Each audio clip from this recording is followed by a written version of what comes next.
author of several cookbooks, including Year-Round Slow Cooker, 100 Favorite Recipes for Every Season. And I'm going to show you how to make brisket in the crock pot.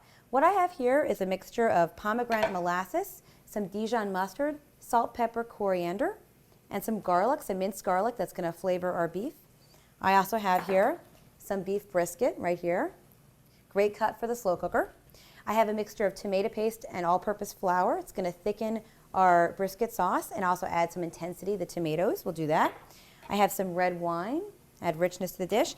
And then in this bowl, a mixture of low-sodium chicken stock, tomato product, honey, orange juice, and pomegranate molasses. Some chopped onions, chopped red onion for sweetness, sauteing in my heavy 10-inch saute pan right here. So I'm just going to let this go on the side. The next thing I'm going to do is I'm going to take the mixture I have in this bowl of the pomegranate molasses and the mustard and the garlic and the coriander and salt and pepper. I'm going to put this into my crock. So now I'm going to go ahead and add this mixture right to my crock. And for this demo, I actually combine everything in a bowl, but so you can avoid dirtying a dish, just mix everything in your crock itself. It's easier. Okay, so you got your kind of glazed ingredients in here that are really going to flavor our brisket. So now I'm going to take my brisket and I'm just going to put it inside the insert, okay? And if you want, you can trim some of this fat, but for the purposes of this demo, I'm not going to do it.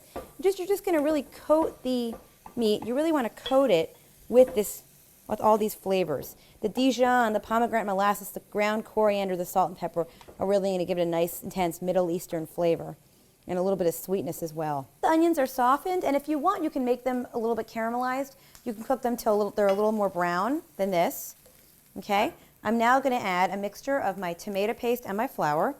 And again, the flour is going to thicken my sauce, and the tomato paste is going to add that intensity of flavor. You really need some tomato paste in a good brisket.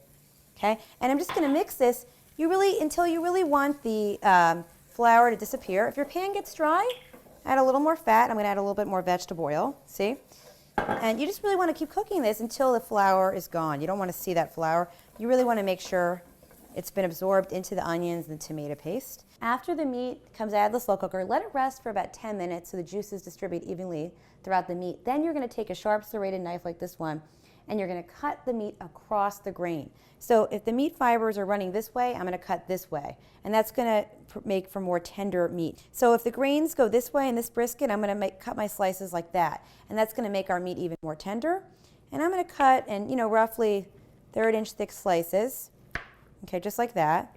And then I'm going to take these slices, I'm going to put them in the sauce. And if you want, you can take a spoon or a ladle and you can skim any surface fat off the top to make for a little bit of a leaner sauce so it's not as fatty.